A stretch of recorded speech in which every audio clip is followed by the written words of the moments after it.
নমস্কার, আমি সুমন বসু রায়। আজকে ইংরাজি নববর্ষে সবাইকে জানাই শুভেচ্ছা এবং শুরু করছি খবরের ময়নাতদন্ত।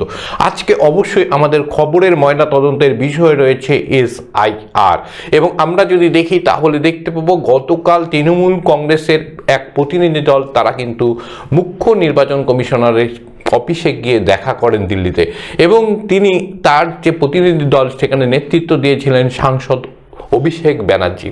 তিনি বেরিয়ে এসে অনেক কথা বলেছেন, কিন্তু একটা অত্যন্ত গুরুত্বপূর্ণ বক্তব্য কিন্তু সাংবাদিকদের কাছে তিনি রেখেছেন।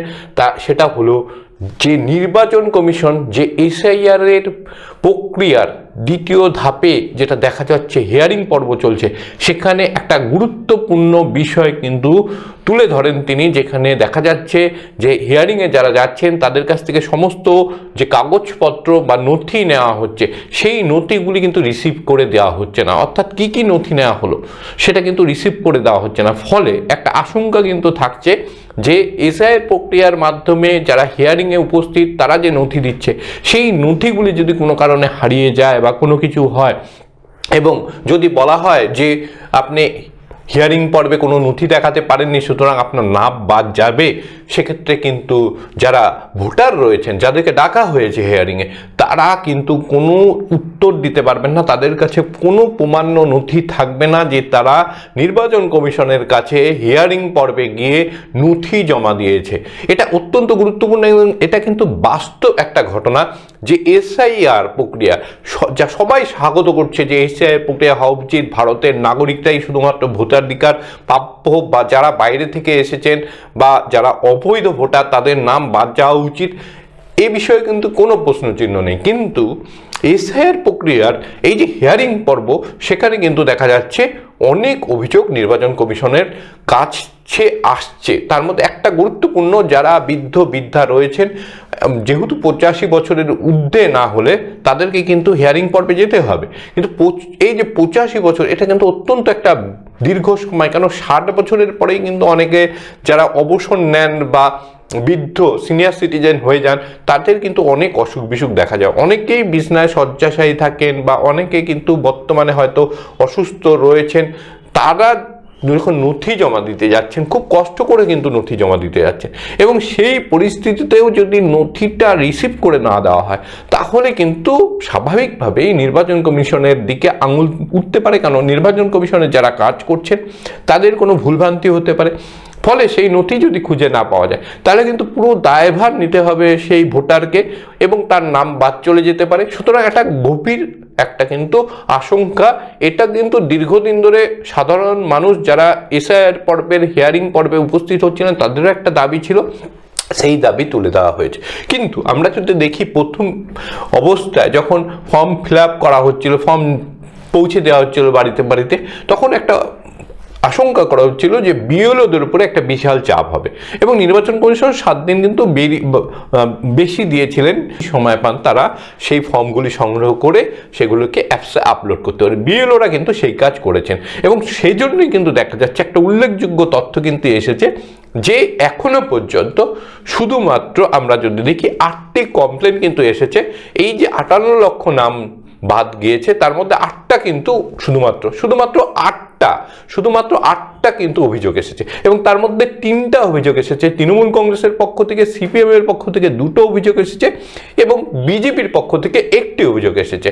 অর্থাৎ আমরা যদি দেখি বাকি 2টি অভিযোগ অন্য দলের কাছ থেকে কিন্তু এসেছে। অর্থাৎ মাত্র 58 লক্ষ নাম বাদ গিয়েছে, তার মধ্যে 8টা কিন্তু অভিযোগ এসেছে যে নামগুলি বৈধ নাম কিন্তু বাদ দেওয়া হয়েছে। এবার যে হিয়ারিং পর্ব চলছে এখানে প্রায় 32 লক্ষ নাম, সেটা কিন্তু হিয়ারিং পর্ব ইতিমধ্যে শুরু হয়েছে। মনে করা হচ্ছে আরও 1,36,00,000 মতো নাম যেটা রয়েছে সন্দেহের তালিকা, বা যারা কোনোভাবে ম্যাপিং করতে গিয়ে বিভিন্ন ধরনের গোলযোগ দেখা গেছে তাদের কিন্তু এবার ডাকা হবে, এবং সেই সংখ্যাটা কিন্তু অত্যন্ত বেশি। অর্থাৎ 1,36,00,000 যদি মানুষকে ডাকা হয় সেটা কিন্তু একটা গভীর চিন্তার কথা, একটা দীর্ঘায়িত সময়ের ব্যাপার, এবং বহু মানুষকে যেহেতু দেখাতে হবে, এবং আরও অনেক অসুস্থ রোগী থাকতে পারেন, বয়স্ক মানুষ থাকতে পারেন। সুতরাং বা কেউ বাইরে চিকিৎসার জন্য যেতে পারে, কেউ পড়াশোনার জন্য বাইরে যেতে পারেন, কেউ কর্মসূত্রে বাইরে যেতে পারেন। নির্বাচন কমিশনের যে সময়সীমা দেওয়া হচ্ছে হিয়ারিং, তা নিয়েও কিন্তু একটা অভিযোগ রয়েছে। যে মনে করা যাক আজকে 1 জানুয়ারি হিয়ারিংয়ের জন্য বিএলও যে নোটিশটা পাচ্ছেন অ্যাপসের মাধ্যমে, সেটা যখন পৌঁছে দিতে যাচ্ছেন দেখা যাচ্ছে সেটা 3 দিন 4 দিন বা 5 দিন সময় দেওয়া হচ্ছে। এই সময়ের মধ্যে অনেকের পক্ষে কিন্তু মানে বাইরে যদি যান, তিনি চিকিৎসা করতে যান, তিনি কোনো একটা যদি ব্যবসায়িক সূত্রে যান, বা তিনি কোনো কর্মসূত্রে যান, বা তিনি কোনো এডুকেশনাল কোনো কাজে যদি গিয়ে থাকেন, ইন্টারভিউ বা এই ধরনের কোনো কাজে গিয়ে থাকেন, তার পক্ষে কিন্তু ফিরে আসা মানে অনেক সময় কিন্তু সম্ভব হবে না। সেক্ষেত্রে বিকল্প কী রয়েছে, তাদেরকে আরও একবার তাদেরকে সুযোগ দেওয়া হবে, এই নিয়েও কিন্তু একটা ধোঁয়াশা রয়েছে। এবং সবচেয়ে বড় বিষয়, যারা নথি নিয়ে যাচ্ছেন তাদেরকে কিন্তু অবশ্যই রিসিপ্ট কপি একটা দেওয়া উচিত ছিল। যেহেতু বিএলওরা যখন কিন্তু গিয়েছিলেন তো 2টো করে ফর্ম ছিল, এবং একটা ফর্ম কিন্তু বিএলওরা তারা কিন্তু রিসিভ করে নিজেরা সই করে ডেট দিয়ে তারা কিন্তু সেটা ভোটারদেরকে দিয়েছিলেন। অর্থাৎ বিএলওরা যে কাজটা করেছেন, এখন যখন হিয়ারিং পর্ব হচ্ছে একই ধরনের একটা কিন্তু চিত্র দেখা উচিত ছিল, যে যারা কে ডাকা হয়েছে, হিয়ারিংয়ে যাচ্ছে, নোটিশ পেয়েছেন, তাদেরকে একটা রিসিপ্ট কপি কিন্তু দেওয়া উচিত ছিল, যে ইনি বার্থ সার্টিফিকেট দিয়েছেন, ইনি হয়তো দেখা গেল ডোমিসাইল সার্টিফিকেট দিয়েছেন, ইনি দেখা গেল যে তিনি কোনো জায়গায় চাকরি করতেন, তার একটা সার্টিফিকেট বা পেনশনের একটা কাগজ দিয়েলেন, বা কোনো ধরনের নথি, দলিল থেকে শুরু করে, বা ওবিসি সার্টিফিকেট, এসসি সার্টিফিকেট, এই যে সার্টিফিকেট এগুলো জমা দিয়েছেন, তার একটা কিন্তু রিসিপ্ট কিন্তু নির্বাচন কমিশন অবশ্যই দেওয়া উচিত। একদম সঙ্গত কিন্তু কথা বলেছেন এক্ষেত্রে অভিষেক বন্দ্যোপাধ্যায়। হ্যাঁ, আমি বাকবিতণ্ডা কি হয়েছে সেগুলো নিয়ে কিন্তু এই মুহূর্তে যাচ্ছি না, যেটা মূল বিষয় সেটা কিন্তু আলোকপাত করবার দরকার। নির্বাচন কমিশন কাজ করছে, মানে তার সব কাজ ঠিক সেটাও যেমন ঠিক না, তারা যা করছে সব ভুল সেটাও কিন্তু ঠিক না। একটা জিনিস কিন্তু দেখা গেছে, নির্বাচন কমিশন যে এসআইআর প্রক্রিয়া করছে এটা একটা সঠিক সিদ্ধান্ত। এবং ভোটের আগে, অনেকে বলছে ভোটের আগে কেন হচ্ছে, ভোটের আগেই তো হবে। একবার গণতান্ত্রিক প্রক্রিয়াতে গণতান্ত্রিকভাবে যারা ভোটার, বৈধ ভোটার, তাদের দ্বারা নির্বাচিত একটা সরকার আসবে, এটাই তো কাঙ্ক্ষিত। সুতরাং যেটা করা হচ্ছে একদম সঠিক কাজ করা হচ্ছে। এবং এসআইআর প্রক্রিয়া যে একদম সঠিক পদ্ধতিতে প্রথম দিকে এগিয়েছে, তার একটা প্রমাণ যেটা পাওয়া যায় সেটা হচ্ছে 58 লক্ষ ইতিমধ্যে নাম বাদ গিয়েছে ফলে, এবং সেইখানে কিন্তু অভিযোগও কিন্তু তেমন আসেনি। 8টা অভিযোগ এসেছে বিভিন্ন রাজনৈতিক দল থেকে, 3টা করেছে তৃণমূল কংগ্রেস, যেমনটা বললাম, সিপিএম করেছে 2টা, বিজেপি করেছে 1টা, আর বিএসপি ও অন্য দল করেছে আরও 2টো, সব মিলে তো মোট 8টা কিন্তু অভিযোগ এসেছে, মাত্র 8টা অভিযোগ এসেছে। বলে নির্বাচন কমিশন সঠিক পথে ছিল। এবার যেটা আসছে যে 32 লক্ষ যারা ম্যাপিং করেননি, শুধুমাত্র ফর্ম জমা দিয়েছে। আমিও কিন্তু প্রথম অবস্থায় বলেছিলাম যে যাদের মনে হবে যে তাদের কোনো ডকুমেন্টস নেই, তাদের কিন্তু একটা সাদা ফর্ম যেটা রয়েছে সেটাই, যে প্রথম বিভাগটা রয়েছে ওটা ফিল আপ করে জমা দিয়ে দিতে হবে। এবং অনেক ক্ষেত্রে দেখা যাবে যারা মতুয়া সম্প্রদায়, আমি প্রথম দিন থেকে বলছিলাম বহু মতুয়াদের নাম বাদ যাবে। মূলত দেখা যাচ্ছে যাদের এখন ডাকা হচ্ছে অনেকে কিন্তু মতুয়া সম্প্রদায়ের মানুষ, এবং অনেকে দেখা যাচ্ছে আদিবাসী সম্প্রদায়ের মানুষ। তাদের হয়তো 2002 সালে বাবা মা মারা গিয়েছেন, তাদের ফলে স্বাভাবিকভাবে ভোট দেওয়ার কোনো ব্যবস্থা তাদের পক্ষে থাকা সম্ভব নয়। এবং পরবর্তী সময় তার 18 বছর বয়স হয়েছে, তিনি কিন্তু সেখানকার ভারতের নাগরিক হিসেবে নাম তুলেছেন। কিন্তু এখন দেখা যাচ্ছে এসআইআর প্রক্রিয়াতে যে তার নাম রয়েছে কিন্তু তার বাবার নাম বা মার নাম দেখাতে পারছে না, দাদু দিয়া দেওয়া তো থাকা সম্ভবই নয় অনেক ক্ষেত্রে। এবং আরেকটা যেটা সমস্যা হচ্ছে, যারা আদিবাসী সম্প্রদায়ের মানুষ রয়েছেন অনেক ক্ষেত্রেই তাদের কিন্তু নথি নেই, কিন্তু তারা বাস্তবেই এখানকার মানুষ, এটাও কিন্তু বিএলওরা বলছেন। এবং তারা জানেন যে এখানে তাদের জন্ম, এখানেই তারা রয়েছেন। ফলে এই বিষয়গুলি কিন্তু চা বাগান বা চা বাগানেও কিন্তু সমস্যা তৈরি হচ্ছে অনেক জায়গাতে, এমনটা কিন্তু আসছে। এবং এইগুলি বিষয়কে যাতে সমস্যার সমাধান করা যায় তার জন্য কিন্তু সরকারকে ব্যবস্থা নিতে হবে। ইতিমধ্যে কলকাতা আমরা যদি দেখি পৌরসভাতে বা পুর নিগমে, সেখানে কিন্তু দেখা যাচ্ছে কলকাতা একেবারে ক্যাম্প করে কিন্তু তারা ডোমিসাইল সার্টিফিকেট, রেসিডেন্সিয়াল সার্টিফিকেট দিচ্ছে। এবং আমাদের মনে হয় যে সব রাজনৈতিক দলগুলির উচিত যে এটা যাতে সব জেলাতে, সব জায়গায় যাতে এই ডোমিসাইল সার্টিফিকেটটা দেওয়া হয় তার কিন্তু ব্যবস্থা করা উচিত। এবং ডোমিসাইল সার্টিফিকেট দেওয়ার আগে অবশ্যই একটা বিচার করে নেওয়া উচিত যে হ্যাঁ, সে এখানকার নাগরিক ছিলেন অনেক দিন, 10 বছর বা তার বেশি সময় ধরে, যেটা নিয়ম রয়েছে, বেশি সময় ধরে তারা এখানে বসবাস করছেন, তারপরেই কিন্তু দেওয়া উচিত। এবং সেটা যদি করে দেওয়া হয় তাহলে কিন্তু যে সামান্যতম বলা হচ্ছে যে হয়রানির ব্যাপার রয়েছে, হয়রানির বিষয় কিন্তু থাকবে না। অর্থাৎ যে নথিগুলি দেখানো উচিত সেই নথিগুলির একটা কিন্তু হয়ে গেল, সুতরাং কোনো সমস্যা হবে না। সমস্যা যাদের যেটা হচ্ছে সেটা হচ্ছে নির্বাচন কমিশন হিয়ারিং পর্বে যে সময়সীমাটা দিচ্ছে নোটিশে, সেটা অত্যন্ত কম হয়ে যাচ্ছে। কেন বহু ক্ষেত্রে দেখা যাচ্ছে যারা অসুস্থ রয়েছেন, বাইরে দক্ষিণ ভারত হোক বা দিল্লি হোক বোম্বাই হোক চিকিৎসা করাতে গেছেন, তাদের কিন্তু একটা সমস্যা হচ্ছে যারা এই মুহূর্তে বিভিন্ন জায়গায় কিন্তু ইন্টারভিউ দিতে গেছেন, তাদের একটা সমস্যা হচ্ছে, বা যারা কিন্তু দেখা যাচ্ছে ব্যবসা সূত্রে বিদেশে গেছেন বা বাইরে গেছেন, তাদের কিন্তু একটা সমস্যা হচ্ছে। সুতরাং এই বিষয়ে নির্বাচন কমিশন একটা সঠিক গাইডলাইন দেওয়া উচিত যে প্রথমবার যদি সে ফেল করে তাহলে তাকে দ্বিতীয়বার বা তৃতীয়বার একটা যেন সুযোগ দেওয়া হয়। এটা যেমন একটা বিষয়। 2 নম্বর বিষয় সেটা হচ্ছে অবশ্যই হিয়ারিং পর্বে যারা যে নথি দিচ্ছে সেই নথি কিন্তু তারা যে জমা দিয়েছে তার প্রমাণ হিসাবে একটা রিসিপ্ট কপি কিন্তু দেওয়া উচিত নির্বাচন কমিশনের। এটা কিন্তু নির্বাচন কমিশনের একটা দায়িত্বের মধ্যে পড়ে। এর ছাড়া যেটা রয়েছে সেটা হচ্ছে নির্বাচন কমিশন যাতে কম সংখ্যক মানুষকে হিয়ারিংয়ে ডাকতে হয় তার কিন্তু একটা চেষ্টা চালাচ্ছে। সেই জন্যই প্রথম অবস্থায় যেটা করা হয়েছে, শুধুমাত্র যারা ম্যাপিং করেননি, একেবারে সাদা ফর্ম জমা দিয়েছে তাদেরকেই ডাকা হয়েছে। এটা একটা কিন্তু খুব ভালো দিক।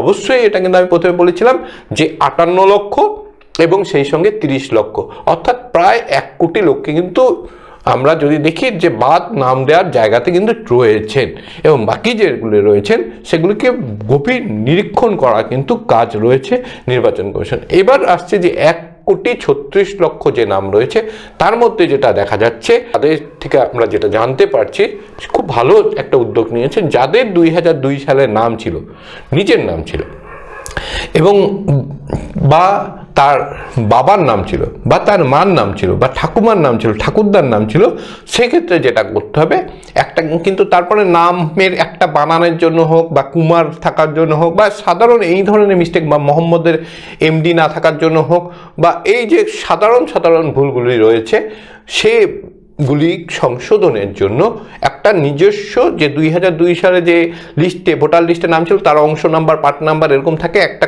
কপি বার করে প্রিন্ট আউট বার করে সেই প্রিন্ট আউটে একটা সেলফ একটা অ্যাটাস্টেড করে তারা যদি নির্বাচন কমিশনে জমা দেন তাহলে আর হিয়ারিংয়ে ডাকতে হবে না বা তাদেরকে ডাকা হবে না। অত্যন্ত একটা সাধুবাদযোগ্য কিন্তু সিদ্ধান্ত নির্বাচন কমিশন। অর্থাৎ নির্বাচন কমিশনে আমরা যদি দেখি তাদের যে লক্ষ্য সেটা কিন্তু পরিষ্কার, মানুষকে কোনোভাবেই তাদের একটা যে হ্যারাসমেন্ট করা, হেনস্থা করার কোনো একটা উদ্দেশ্য রয়েছে তা কিন্তু নয়। তাদের উদ্দেশ্য প্রকৃত ভোটার, সেই প্রকৃত ভোটারদের চিহ্নিত করা, এবং যেটা যে যদি কোনো ভুয়ো ভোটার থাকে তাদের নাম বাদ দেওয়া। একটা জিনিস কিন্তু অনেকেই বলছেন যে বাংলাদেশের কতজন পাওয়া গেল, পাকিস্তানের কতজন পাওয়া গেল, সেটা কিন্তু কার্য নয়। কেন ভারতের নির্বাচন কমিশন শুধু দুটো জিনিস দেখছে, একটা ভারতের যারা নাগরিক, যারা ভারতের তারা বৈধ ভোটার তাদের নাম লিস্টে রাখা, আর যাদের অবৈধ ভোটার তাদের নাম বাদ দেওয়া।